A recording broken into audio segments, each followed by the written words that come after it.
2014. Drama at the back, that's Nick Foster who has gone off, and with it is Rob Austin, and Nick Foster, I'm afraid, bumps the barrier, hops the other side of the tyre wall, and that is a very high-speed part of the circuit to have it off. Yeah, that's not a good place to go off. Not a good. There's contact turning in. The car just doesn't stop on the grass. Oh, that's a nasty. Red flag is out. The red flag is out. The race has been stopped. There's only one lap to go, or 2 laps to go. The race has been stopped. Obviously, they need to get attention to Nils that auf car. Abwägen, das geht nicht gut. Das geht gar nicht gut. Reinhard Nils. Um Gottes Willen, aber ich sage Ihnen jetzt schon, die Autos sind Gott sei Dank stabil, aber das gibt mal richtig Kopfschmerzen. Das gibt richtig Kopfschmerzen und das wird nicht nur mit einer Safety-Car-Phase enden. Danke. Red Flag. Natürlich kommt die rote Flagge. Was für ein Ausritt, was für ein Überschlag. Und ich hoffe jetzt einfach mal, dass gleich entweder die Türe auf...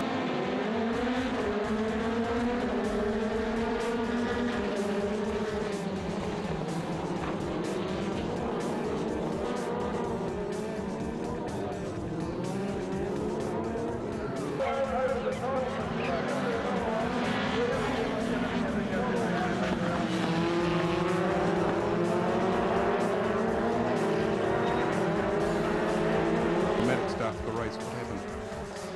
Yeah, from pole position, and everybody safely and handily through Paddock Hill Bend. Yeah, the sad thing is, I think with Andy Reid's pace that he's shown already, they might not see which way. He's got a big crash in the background. There's about 4 riders off there from probably about mid-pack. We're seeing number...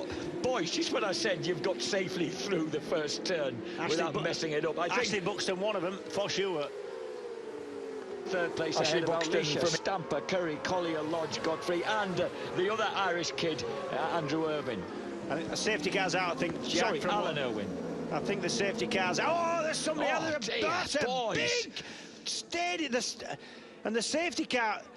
There's oil down there. The safety car flag was up, although Andy Reid and Mason Law are still cracking on. So we've got a problem here. There was the big pile up there, the second pile up at Druids Hill. It's got to be a red flag. It has to be a red flag. It is a red flag. The red flag out. I see the first crash. This is from a different angle, and there's... Yeah, let's have a look. There's 4 riders off. There's nobody in that... Oh, no. Maybe, I'm just looking at the bike still running, going back onto the track. It's quite steep down there onto the apex of Druids. And I'm just wondering if that's dribbled some oil or fuel or coolant onto the track, because the next time they came round, there was... We have 4, we have 5, and in Sochi, we're racing. It's a good start from Niederhauser, a good start from Lind, but he's on terms with Jan Mardenborough, who's firing through, and Kirchhoff has made a good start as well. There's contact, though, and I think that's Fontana, who's been collected, and there's a lot of damage. Big accident. Safety car must be coming out for this. A huge crash as the guys bunched up and tangled together on the run down there. Everybody under braking will cut in and form a line for the safety car, but Stanaway is involved, so too is Varhaug, and I think that's Agostini in there as well. Agostini getting out of the car. Varhaug looking around him. Stanaway takes the steering wheel out of the car. He's okay, Varhaug's okay. Everybody checking Dr. Ian Roberts down there in the medical car. And Fontana, I think, has taken the brunt of the impact in that collision. And everybody getting bunched up down there, Gary, and quite a big impact. Yeah, it's a very fast kink after the start line, and you know, the left-hand side of the grid, as the driver sees it, is the racing line, so it has got the best grip. This is a new circuit, so we see a replay here now. So here we go. Let's have a look out for Alex Fontana. He's on the left-hand side of the screen. Look at him with the white helmet with the black stripes. As we come down into the left-hand kink, oh, just gets edged into there by Jimmy Eriksson. And with the force of the drivers behind, he is the one that is then pushed into the barrier. Yeah, a lot of cars, but thankfully a relatively tame accident. He just got the squeeze, just had nowhere whatsoever to go to.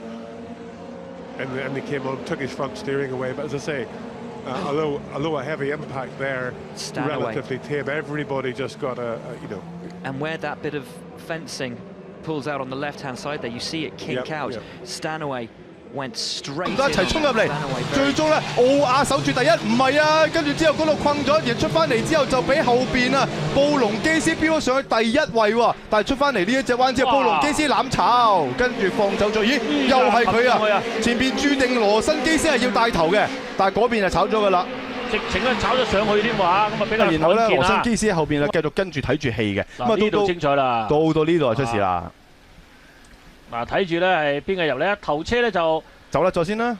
啊呢邊挨，後邊咧就啱啱仲夠一個啦，後邊嗰啲就唔夠嘅啦，就扯晾住架車扯上去咧就今年遇個車啊。 No trouble. Ryan Newman hard into the wall. Michael McDowell hard into the wall.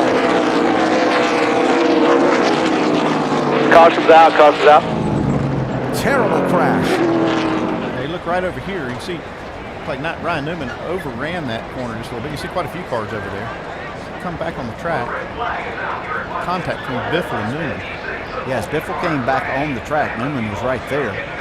Got into him and hard into that guardrail and the tires. Sends him back out in the middle of the track here into McDowell. See the rear end housing loose from the car and then it goes over the fence. That last impact for McDowell was the one that probably knocked the wind out of him. You see, it was Biffle coming back on the track that made Newman try to avoid running into him. I didn't call him the champion-elect yet because look at the concentration. Oh, big shunt! Rob Collard a multiple roll. That's got to be a red flag. It's coming out of Jack Clark involved in some way, maybe in avoidance. We go safety car straight away as the marshals rush to the aid of the driver and the safety car deployed. So Jason Plato goes on to the last lap. He's going to finish behind the safety car. So the result effectively is how they come across the line starting the lap. So Jason Plato is going to do the race win. He's going to take the race win. And that incident, Jack Clark, Matt Neal, Rob Collard all running together in a group. Getting together, it would appear, up at Beckett's. Well, this will be the result. It is a red flag now, so it will be the result. Plato will take the second win. Turkington take his second place. Menu of 5. His way through the field. But the race finishing under the safety car after that huge accident for Rob Collard. And there was a great deal of concern about Rob's condition. The news we get.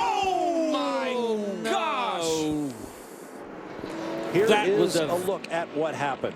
First, Malucelli reported a loss of drive in his Risi Competizione Ferrari. He stopped by the side of the road, and then along came Mimo Gidley, who was unsighted, and whammo. That was a tremendous impact, just scary to look at, and obviously tore the front end off the Red Dragon machine.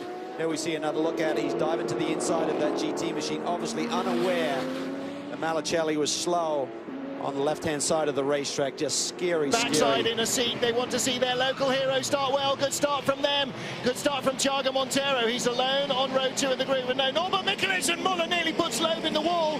Jose Maria Lopez. Oh, race 1 win, a very slow start. Coronel's out, and Bernani has got frontal damage, and Bernani is not going to last, and Muller's out. He's not going to be able to finish the race. Loeb has got through the carnage, but this is a red. Yeah, Bernani makes a good start. Coronel tries to cut him off. He just tries to keep closing the door. He can feel Bernani's there, but keeps trying to come across on him. Unfortunately, I think Coronel fell on his own sword on that one. You can't close the door when someone's there. Oh, that was Muller's camera. How that survived, I couldn't possibly explain. From behind with Lopez. Oh, no, that's Loeb's camera. He ran into a debris shower, didn't he? And and I mean, that is heartbreaking. You know, one Maybe of the like bonuses of the catching hold of everything in a straight line.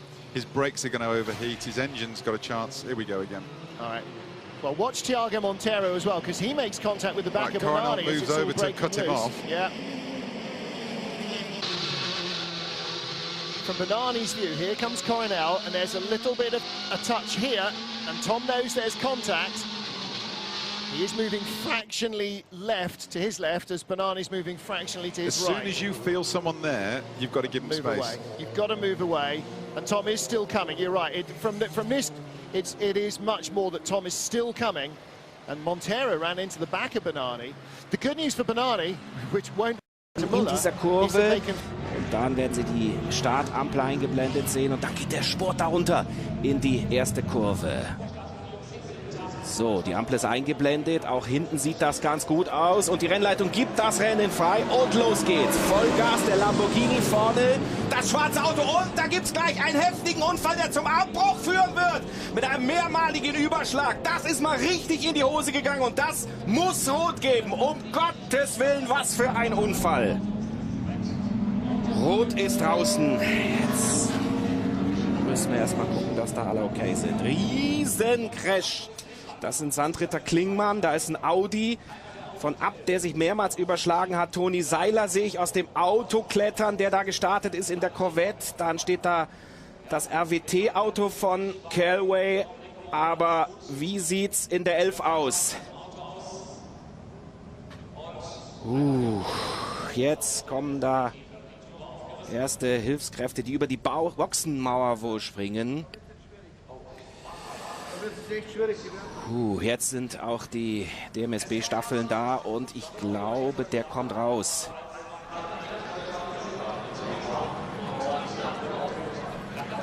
Müssen wir einfach jetzt abwarten, wie sich das entwickelt. Wir werden Ihnen in Patricks Analyse mal die ersten Bilder zuspielen. Achten Sie auf die Mitte des Bildes. Der Mercedes, der HTP-Mercedes, der war eigentlich ausschlaggebend. Der hatte schon mal angezuckt und dann musste er zurücknehmen, die Corvette. Die 1er Corvette ist ausgewichen und dann ging das eigentlich los, diese Kettenreaktion. Das müssen wir auch jetzt nochmal uns in Ruhe anschauen. Aber der HTP-Mercedes von Maximilian Götz, der hat kurz gezuckt, musste dann, weil das Rennen noch nicht freigegeben war, nochmal zurücknehmen vom Gas und dann wichen quasi alle aus. Und wir sehen hier die Berührung zwischen dem Auto von Niki Thiem mit der 11 im Audi, trifft im Prinzip Daniel Keilwitz, dreht sich dann quer durchs Feld fliegend und dann gibt es einfach diese Kettenreaktion. Klingmann mit rausgerissen, Sven Barth mit entsprechend berührt und dann hier an der Mauer rechts der Audi die Rolle gedreht. Wow. Puh. Also Kettenreaktion, keine Schuldfrage. Patrick, sehe ich das richtig? Muss man da sagen, unglückliche Umstände, Racing ist gefährlich? Ja, lass uns erst noch mal dann in Ruhe drauf schauen. Ja. Also wir sehen, wie der Audi von Niki Thiem, der hat ein bisschen den Weg nach links eingeschlagen, aber das war in der Perspektive vorher zu sehen, wow, was Bilder, Wahnsinn. War zu sehen, dass einfach der Mercedes vorher nicht optimal weggekommen ist. Der hatte einmal schon angezogen und dann musste er wieder zurücknehmen und durch das Ausweichen ist im Prinzip dann alles hier in Bewegung gekommen. Das ist die Sicht vom Bug, der das Auto ja einigermaßen fängt. Der rollt ja langsam dann durch das Chaos. Er kriegt einen Treffer von hinten. Er kriegt einen Treffer von hinten. Jetzt sehen wir nochmal aus der Perspektive von Dominik Baumann. Der wegkommt vorne hier. Der war ja auf 4 gestartet. Ja, machst du gar nichts. Also da fährst du als Jens Klingmann und kriegst im Prinzip 2 Autos, die dich treffen. Hat sich Klingmann dahinter auch überschlagen?